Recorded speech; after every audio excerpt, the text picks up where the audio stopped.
All right, guys, welcome in for UFC 325, Diego Lopez versus Alexander Volkanovski.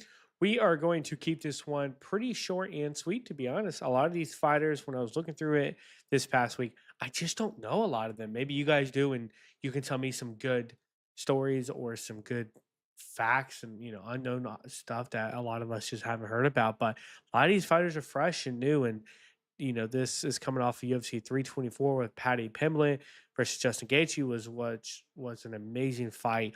So we're gonna go ahead and just start at this first fight. We're gonna go from the early prelims. Again, we are going to move fairly quickly. So if you guys have any comments or questions, let me know and we'll try to answer them together. So our first fight of the night is going to be Aaron Taihu. And again, all of you guys who's rejoining, I'm miserable with names. So just bear with me. Aaron Taihu versus Namsira Batbier, if I'm saying that right. Both of them are very new, very green. So Aaron is 2-1, while Namsire is 2-0. He's undefeated, but again, there's only 5 fights between both of these fighters, and they're both debuting in UFC, which is amazing. We'd love to see two fighters debut. One's from New England, the other's from Mongolia. That is something you just don't see very often. And again, there isn't a lot known about them. Look at the UFC official website. They don't even have their reach. They don't have their height. They don't have even leg reach. They have nothing. It's a straight pick 'em fight right here. You'll see down here it's a pick 'em. So if you guys know anything about these fighters, let me know. Look at this. I mean, there's nothing in here. Little bit on the grappling. It looks like Aaron has some good defense, while Namsure just probably hasn't been tested. So this is one of those fights where you're gonna want to tune in just to see what happens. We could have another Conor McGregor right here. And Aaron, he has that New Zealand tattoo style they have. Usually that's very much related to something honorable he did, but it's not something that you see very often. He might be the first UFC fighter ever to display that tattoo. Maybe during the build up and maybe during, if he wins, even like a little interview, he'll kind of explain a little bit more about it. So let's go ahead and jump to the second fight. Like I said, we're going to move a bit quicker through these fights than we usually do. We'll talk a bit more during the main card because look at this, guys. We have another debut matchup between both fighters. I'm not even going to try to pronounce that first fighter's name. Grangabu is, how we're going to say that. And then, of course, Lawrence. Both these fighters are 2-0. Both of them are debuting, both of them from China. But Mr. Lawrence is fighting out of New Zealand. Now, again, this is another one we just don't know much about. And when I'm trying to do research for you guys, I'm trying to bring you stuff you just don't know about. It's hard when nobody knows about anything. You know what I mean? So it's going to be a good two fights. We don't know what to expect, and that's what makes MMA so much fun. Is you're going to tune in, and we don't know if we're going to get 3 rounds of just slosh and boringness and laying on top of each other, or if we're going to get a first round TKO, spinning heel kick, or a question mark kick, something we don't see very often. So it's going to be very interesting.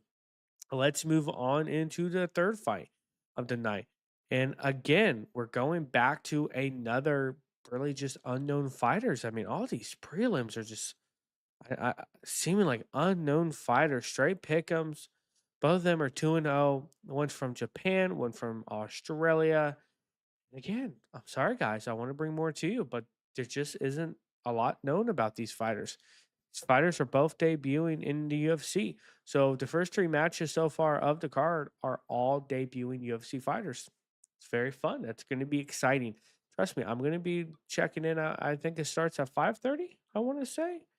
Let's see, 5 o'clock.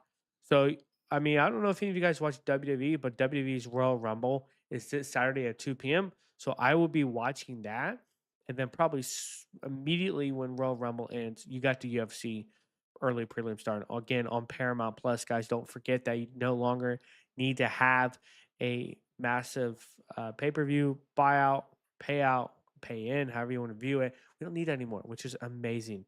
So next fight, we're just gonna come on, guys. We're gonna run through this. What did I say at the beginning? We're running through this. So Sungwoo Kim versus Damar Fon. Both of these fighters, again, unknown. I don't know if they both are debuting. I don't really recognize either of these fighters. Let's see, there's no data on them again by the win percentage. So It's just going to be one of those fights. Again, we're just going to have to see who are they, right? One's 3-1, others 2-0. Man, these fighters, I feel like I'm not doing my job for you guys, but nobody really knows who they are, right? So if we don't know, we don't know. We're gonna learn about him. I'm sure. Hopefully, Rogan and oh no, they're in Australia, so Joe Rogan won't be there. Hopefully, DC and all them can get a little bit more information for me. Now, here we go. This is our first fight of the night where we at least have some contenders. These are going to be veterans, 13-4, Kine Afli, and then we have 26-5. You guys have to pronounce it. Iza, if I'm saying that right, which from China. A lot of Australian fighters, although this is in Australia, right up here, Perth, Australia, so we can expect that. And both of these fighters are very seasoned. I don't think it's their debut. Right here, UFC's telling us that they won their last fight. We'll have to check exactly who they won. Probably another early prospect, somebody just getting their start. But both of them are going to have the exact same height, 5'7", almost similar reach. But Yaza is going to have a good 4-inch reach advantage over Khan. And that's going to be very massive. He's going to be able to keep his distance, kind of pick his shots. And you can tell here, he's pretty, both of these fighters are very similar in TKO sub and decision percentage. Looks like our Khan likes to get a smidgen more decision and subs, while Iza from China is getting a pretty split. But both of these fighters are submission. So it's going to be interesting to see if they're going to be grappling, maybe going for takedowns, and they don't land a lot of punches per minute. Usually, we're used to seeing between 4 and 5, maybe 3 and 6 sometimes. Both of them are around 1.8, and Mr. Yiza has around 3. So we might be seeing a little bit more striking from him. Again, he has a 4-inch reach advantage, so he's going to be able to pick his shots a bit more. Now, last but not least, let's look at the grappling. Looks like Yiza has a 54% takedown defense, which is really good. That's going to take, obviously more than half, but it's going to discourage people from fighting him, or excuse me, taking him down. Where Yazah also has 3.5 takedowns per fight, also. So that means he's going to be going for takedowns. He's also going to defend it along with his reach advantage. Yazah, like statistically, looks like to be the better fighter. I don't really know much more about them than the data we're looking at, but it looks like it's going to be one of those that's going to go the distance or at least make it to the ground at some point, which would be nice because these fighters over here, guys, I mean, these fighters are unknown. First 4 fights, most of them are debuting, most of them are like 2-0, 3-1. So we don't know a lot about them. It's going to be very interesting to see what they do. The odds are leaning towards Iza, who I kind of was saying the data makes sense, but nothing crazy at a plus 170 for Khan. So those are the early prelims for UFC 325. I know nothing flashy. We're not going in any crazy depth. But again, first 4 fights, I've never heard of these guys. All are debuting. So we're just going to have to learn them together. Now, let's jump into the prelims. Now, these prelims should be people we've heard about, we've probably seen before. Looking at the names, I've only heard of Junior Tafa. Don't really recognize anybody else, but let's jump into it and see exactly who these guys are. So first up, we have Jonathan McAuliffe versus Obian Elliott. We'll call Jonathan Elliott just to keep it simple. So Jonathan is 8-1, very nice. Elliott is 12-3. Jonathan's coming off a win. Elliott coming off of a loss, and both of them are relatively the same height, exactly the same height. But Jonathan is going to be having that 5-inch reach advantage, and like we said earlier, that's going to give him a little bit more time to pick his angles, keep Elliott at bay. And Jonathan is they don't have age on here, which is very interesting. But Jonathan is the favorite. He's probably a little bit younger. He hasn't been tested as much as Elliott, but that is going to be a good opportunity for Jonathan to try to get a win. Now let's see how they win. So it looks like Elliott is more decision, and a lot of, no disrespect to him, but a lot of younger talent journeymen are going to be more decision based. And it seems like more than half of his fights are decision. The other half are pretty split between TKO and sub.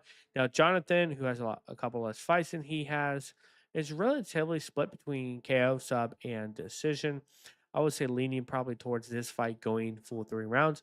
I wouldn't expect either of them to land a knockout punch, although both of them do land a decent amount of punches per minute, both hovering around that 4.5, and about 50% of their strikes are significant. So it does allow them to get some good punches in, get some good angles. Maybe we'll see something crazy here because they both have decent takedown defense, and neither one of them really goes for takedown.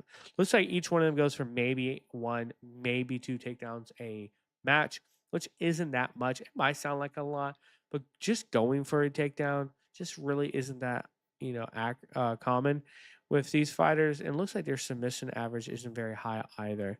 Besides for Mr. Jonathan over here, where he got a sub win probably more recently. So let's go ahead and jump into our next fight of the night. We're having Jacob Malakun versus Torres Finney. Now, Mr. Finney, I have seen him fight before. I don't know if he's on Dana White Contender Series, but he definitely looks familiar. He looks like a freaking monster at 185. I mean, just look at that man. He is 11-0, while Jacob is 8-3. Both are coming off of win. Mr. Finney is from the United States. I'm almost positive seen him on the Dana White Contender Series. He's coming off a win, and so is Jacob. Now, the biggest difference here, it's not massive, but it's going to be a 2-inch reach advantage for Jacob. He has 2 inches on Mr. Finney here, but they're both relatively the same experience. So it's very interesting to see the odds leaning towards Jacob when he's an 8-3 fighter, while Finney is 11-0. Now, my biggest question to that would be is what was the strength of schedule for Finney to be able to get 11-0 and be a dog in a fight against an 8-3 fighter is very interesting. So that'll be a match you'll want to kind of watch closely and see exactly why he's being the dog. A lot of times Vegas is not wrong. And it looks like Finney's, if he's winning, it's going to be by TKO, where Jacob is pretty split, but leaning a lot more towards the decision. And if you guys look at this fight time, we didn't really look at it the other ones too much, but both of them fighters are used to being in the third round before they either get the win or get the decision. So expect this fight to go into the third round. Finney looks absolutely insane. You would think one punch he's done, but how many times have we seen these brute buff guys just not be able to last, not have good cardio, and honestly just get worn out by round two? Now, like I said, Finney is 11-0, and he has an average fight time of 10.5 minutes. So we can expect that his cardio is good enough to get into those third rounds and get that win, either by decision or by TKO. Now, the significant strikes between both these fellas at 185 is going to hit hard, very hard. So Finney has a 68% significant strikes, only about 10% more than Jacob. But one of the most important things in this fight, besides, of course, Finney being undefeated, look at this landed per minutes, guys. Finney only lands about 1.5, where Jacob lands about 4. That's a massive difference between the two. That means that every punch that Finney is landing, every 2 punches, Jacob's pretty much going to be throwing 2 more and landing 2 more. Now, Finney has a bit more significant strikes than him, right? But Jacob is going to be able to land the volume. And if this goes to a decision, that will make a difference because her significant strikes is only 10% difference. So if he's landing double, you do the math. Jacob's going to look a lot better on the scorecards. Now, last but not least, takedowns. So these takedowns averages, wow, holy moly, these takedown averages are very high. Probably one of the highest I've ever seen looking at straight data with you guys on these Road 2 series. So Jacob is about 6.5, where Finney is about 9 takedowns per 15 minutes. Now, per 15 minutes, it's pretty much a fight, right? We know that UFC's championship fights are 25 minutes, 5 rounds, 3 minutes each. A regular fight, most of the fights, especially the fights these guys have been in, are going to be 3 rounds, 5 minutes each. So that means for every single fight they've had, they get a significant amount of takedown average. And that's not you go for a shot, you get a leg, and they sprawl and you get out. These are takedowns. So they're getting a leg, a double, a throw, whatever they may be doing, and they're securing the takedown. And Finney's average is 60%, while Jacob is 40. Both of them don't have really good takedown average, 20% versus 0 for Finney. So, I would say that we're going to see a couple takedowns here. I don't know what the over under is on takedowns, but I would probably take the over, especially if it's more than maybe 3 or 4. Again, the minimum or the average for Jacob 6, Finney's 9. If you just take something like 5, you're probably in a good bet. But you could always get that massive TKO right in the beginning. So let's go ahead and move on to our next fight of the night. And we are getting again, this is in Australia, so not very surprising. We are getting a lot of Australians here. Cam Roston versus Cody Brundage, if I'm saying those correct. Both of them look very linky. Now, this is very interesting. This is at middleweight. Middleweight's 185. But look right here. Cody's weight is 205. So I'm curious if Mr. Cody is dropping down. He's coming off of a loss. He's 11-17, and you don't see a lot of UFC fighters with that record. So I'm really curious what's making him kind of stick around. Maybe that's why they made the move from light heavyweight down to middleweight, which really makes sense. You don't want to come off of a loss, have a record 11-7, and be cut from the UFC. He probably talked to, I doubt Dana, but he probably talked to his manager, who then talked to UFC, and be like, "Listen, give us a shot. We'll go down a weight class, give it 1 or 2 fights, and kind of go from there." Now, Cam is, I mean, just look at him. He's way more linky. Again, he's used to be 185. His height is 3 inches higher. His reach is 6 inches. That is a massive reach advantage. So we're going to be seeing him trying to pick angles. And I mean, look at these odds, guys. These show an 11-7 versus a 13-3, plus 275 for Cody. So if you guys are filling Cody, you think this weight drop, I would assume, is for him. This is what's going to make his career rejuvenize. Then you might want to be taking that money line, because that is a tremendous plus 275. You bet $100, you're going to win 275. Now, looking at the data, looks like both of them are relatively the same, around a TKO and sub, but they're swapped. So Cam gets subs 54% of the time, while Cody gets TKO 55, and then you swap the numbers. So we can expect both these guys to be going. Let's look at the takedowns real quick. So not too much takedowns. Cody may be going for a little bit of takedowns. He has really good defense, but we're going to be expecting this to probably go to the second round. I would say Cam TKO second round. You look at a five times look like they in about second or early third. We aren't seeing too much grappling here. A little bit, like I said, from Cody, but nothing crazy. In these odds, oh, they don't have the money line here. I was curious. They had the over under on the odds in the round, excuse me. We don't really see anything crazy going there. So, like I said, my call is, and I guess I really haven't called these for you guys. I don't really predict the prelims unless I know the fighters. But looking at this data, I would call Cam second round TKO. That's probably what I picked on my Tapology. One thing I'll mention with you guys, if you haven't already, or you haven't seen in my post, we are doing a $25 gift card giveaway. Any place you like. Last week for UFC 324, one of our Discord winners won it to Amazon. That's where he selected it. All you have to do is make sure you subscribe to YouTube, obviously, join Discord, and then you just pick your fighters. Whoever gets the most amount of selections correct between the rounds, between the actual fighter themselves, and how it's going to win, you can get the winner gets a $25 gift card. So if you haven't already, make sure you do that. And let's go ahead and jump into our next fight. And this is going to be our main event of the prelims. And like I mentioned earlier at the beginning of this, I have heard of Junior Tafa. I don't think I've seen him in a hot minute, but I have seen him before. And Billy Alicana. And again, bear with me with these names. I mean no disrespect to any fighters. I'm just a white boy who can't pronounce names very well. So Junior is coming off of a loss, which I knew, 6-4. He's on the edge of being cut from that record. I mean, you don't see UFC fighters getting that tight in the spread, but he is main event in a prelim, so he probably has a little bit of way to go. If you guys remember UFC 324, I mean, Michael Johnson, a person that almost everybody who watched UFC has heard of and has watched multiple of his fights, was on a prelims, early prelims as they call it, last week, until, of course, the fight got canceled due to some betting scandals, which we really haven't heard much about. But hopefully, Uncle Dana will talk a bit more about that. Now, Billy is coming off of a win. This is in our light heavyweight bout. So these are Alex Pereira wannabes, and you can tell that they are definitely leaning towards a Billy here, minus 250. It's a pretty good spread there, minus 250. He's definitely the, I would say, favorite to win it. Now, it looks like if Junior is going to win, and maybe this is why he's stuck around so long, 100% KO record, that will keep you around in the UFC for a very long time, no matter your record, especially if you get every other win is a knockout. You're going to be staying around.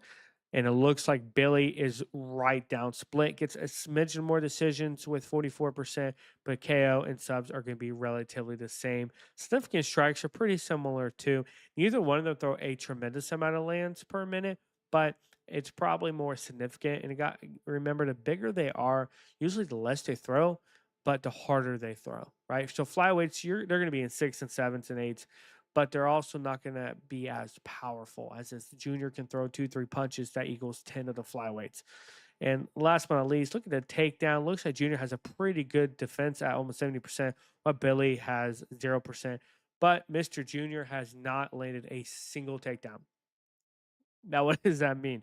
That means if you're betting on this, I would definitely go towards, a TKO or even a decision. I wouldn't bet a sub or anything like that. Give me 1 second, guys, on my TikTok. I don't know. They were saying I was hindered for some reason. I don't know why. All right. So my pick for this is going to be Billy. I think that looking at the data, that Billy is probably the better fighter, especially with the record. They're relatively the same. 10 fights for Junior, 11 for Billy. It'll just be interesting. Junior's in Australia, so that might be why he's main eventing the prelims also. It'll just be interesting to see what happens here. So that is UFC 325's early prelims and prelims. And like I said, guys, this card is fairly unknown. Whenever the UFC goes to a country like New Zealand, a country you don't go to often, think of Brazil, China. When they go to these countries, unlike United States or Canada or something like that, or the UK, they're going to be bringing fighters in from that area. So, I think, yeah, every single fight. Oh my God, I just realized this. Every single fight but one has an Australian on there. So we can expect to learn some names. They're going to push the homegrown fighter, which is very good, right? That crowd's going to be going berserk, and that's what we want. We want to hear the crowds go crazy for the home fighters. Now, let's jump into the first fight of this main card. And again, apologize for my mispronunciation, but Quillen Salah killed versus Jamie Malarkey, and Quillen is 10-1, while Jamie is 18-8. It looks like they're pushing Quillen here. If I take a good guess, they don't have ages on here, but he's probably the younger fighter. Jamie's probably a little bit of a journeyman, been around for a while, taking some wins, taking some losses. And this is the time for Quillen to really show, is he going to be, a future champ, maybe even a top ranked fighter. Reach is the same, relatively within an inch. Height's the same, both coming off of a win.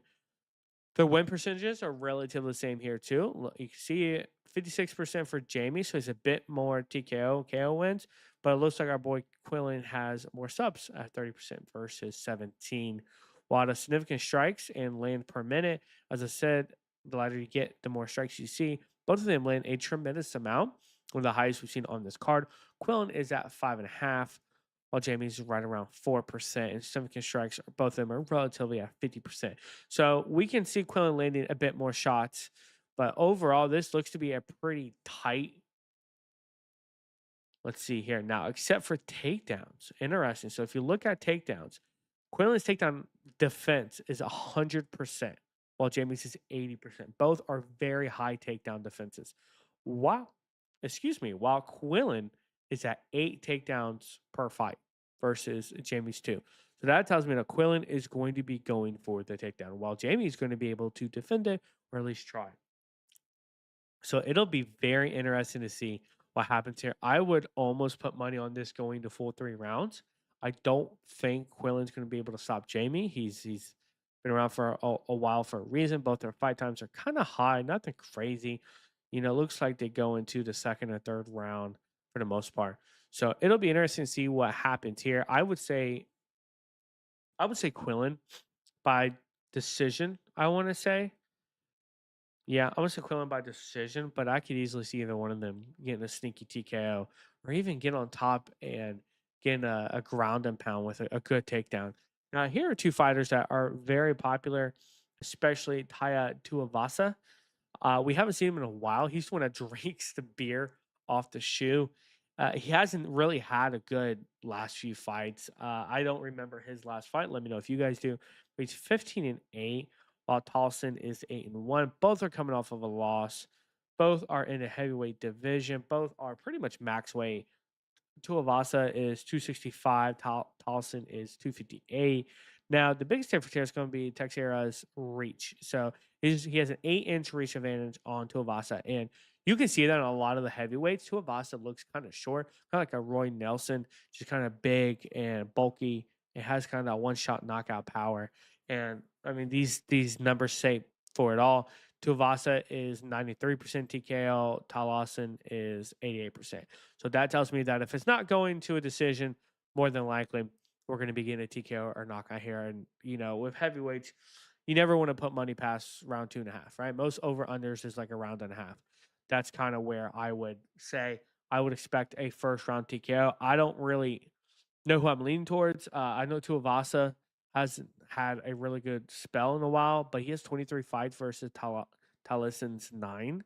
So Teixeira has a lot more. Tuivasa has a lot more experience, but Teixeira is the fresher fighter. But they're both coming off of a loss, so we need to see if Teixeira's last loss, which took his undefeated 0, was a stroke, whatever you want to call it, fluke, should I say? Here we go, or if he is maybe on the demise. So we'll have to see how that one goes out. Now, here are the fights that people are going to know a bit more of the household name and fighters everybody should definitely be watching. I mean, the whole main card is really good, but you should definitely be watching these last 3 fights. You got Rafael Faeza versus Mariko Ruffy, and again, my names, I apologize. So Rafael is very well known, very popular, and he does some amazing skits on TikTok if you watch him. But both the records are relatively the same: 13-4 for Rafael, 12-2 for Mauricio, which means they both have relatively the same fight. I to say cage time, maybe a bit better, where Rafael is coming off of a win, though. Mauricio's coming off a loss. Now, Mauricio's last loss took his record from 12-1 to 12-2. Now, one loss isn't a big deal. Obviously, undefeated is the best. One loss, not a big deal. Once you get 2, 3, and 4, and you start making your way up, that's when you have a lot of fans start to get a bit concerned. Now, if we look down at their reach, we have a reach advantage of maybe 3 inches from Mauricio, nothing crazy. And this is where everybody's looking towards is what's going to happen this fight. Are they going to be laying on top of each other? They're going to be clinching. What are they going to be doing? And Mauricio has a 92. You heard that right. 92% TKO, while Rafael has 62. So that both of them are not going to be going for take. Let's look at the grappling. Yeah, neither one of them really takedowns at all. But when Rafael wants to take down, he has a high percentage. But neither one of them are going to be taken out. This should be a standing blow all 3 rounds. I expect this to go 3 rounds. I don't think either one of them is going to knock the other out. Could be wrong. I hope I'm wrong. We all like to see a good TKO. But I would expect this to go the full 3 rounds for sure. And let's see. I thought Rafael is going to be the dog very slightly. And it's only because Mauricio's coming off of just one loss recently, and he's 12-2. So the record's just a bit spread there, and the UFC and oddsmaker and all that is respecting that.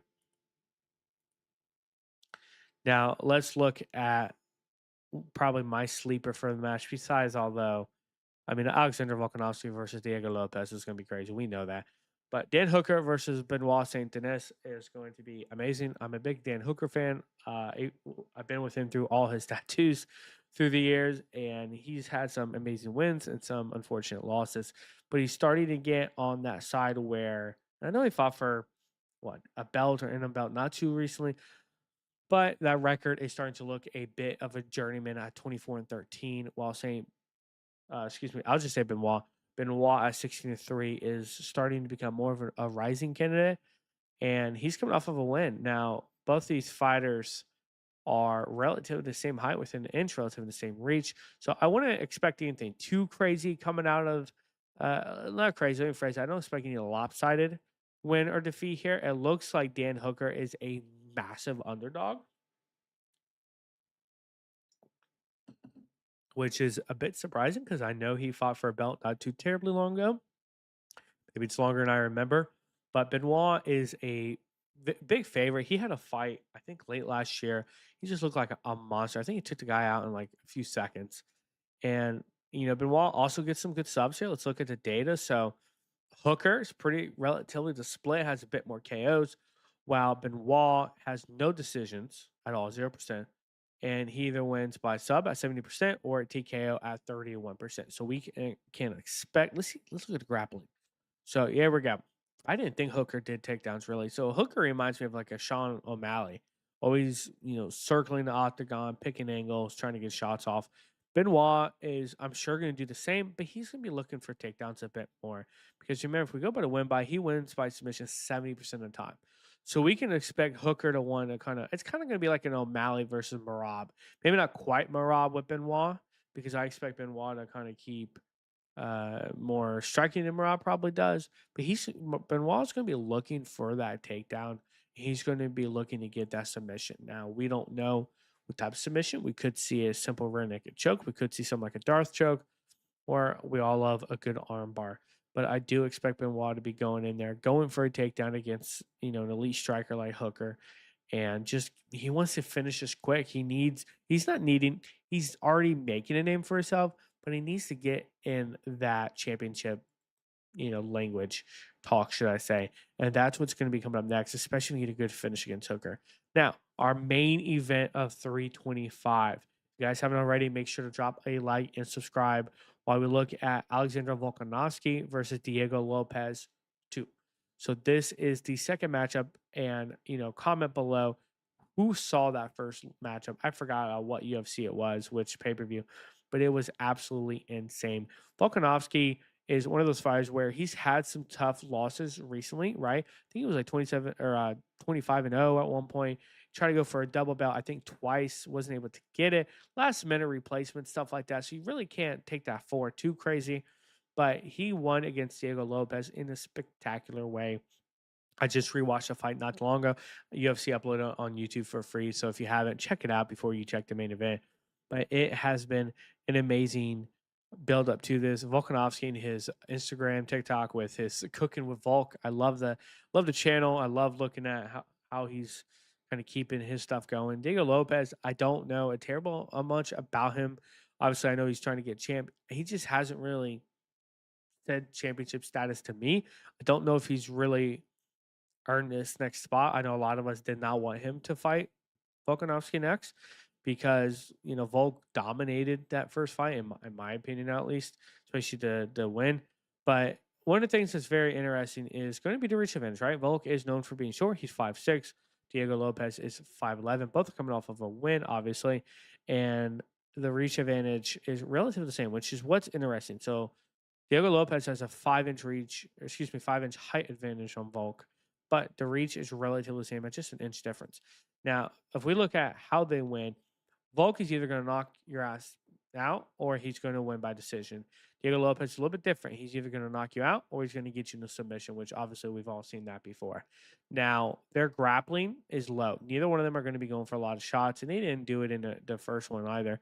But the landed per minute is what's really interesting and different from a lot of the other fights we've seen. 6.8 or 6.18, excuse me, pretty much 6 shots per minute. There we go. Let's get it out.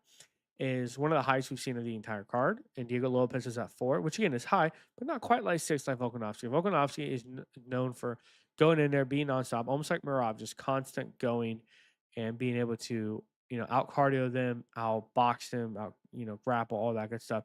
So it's going to be very interesting to see what they do because Diego Lopez is no joke. He has amazing, takedown defense. He has good takedown accuracy when he wants to. And obviously, he has a couple submissions. So that is UFC 325 in a nutshell. Again, I know this one is a little bit quicker than the other ones we've done, but a lot of these fighters are new. As we said, we'll go all the way back down to a quick recap. The first 4 fights are pretty much unknown. Some of them are undefeated fighters, and they're in their UFC debut. So we can expect some, random highlights, stuff we're not going to expect. Everybody likes to think, oh, I don't know Sung Won Kim. He's probably just going to get a third round decision. That's not necessarily the case. Just because you don't know him doesn't mean he's not going to be able to go in there and just, again, do a spinning heel kick or cartwheel or something crazy submission and pull out a win. Now, as we go up to the main card of the early prelims, a bit more experience, more of journeyman. Same thing with, of course, the prelims. Prelims are always going to be your top prospects with people who are experienced, trying to get a good name under your belt so you can make it again to this main event. Now, again, my sleeper, and I already said this, was Dan Hooker versus Benoit. I think this is going to be an amazing fight. I think Benoit is going to get to finish. If I didn't say this earlier, also think Alexander's going to win. I don't know if he'll get to finish again, but I do think he's going to be able to outlast Diego Lopez. We'll just have to see how his cardio and all that is doing. I appreciate everybody who's popped in. I know we are live streaming on TikTok. I don't know how well it's worked for you guys. I keep getting pinged for some reason about random issues with it. They are not allowing me to share my camera on TikTok, so it's very unfortunate. So I appreciate all you TikTok people in here, and I will see you another day. And for all my YouTube and Twitch people, you've already been here many times. I really appreciate you guys popping in. We will be live at UFC 325. Not at, should I say, but we will be live streaming it together. Like I mentioned, if you guys want a $25 gift card, make sure to jump into the Discord, make your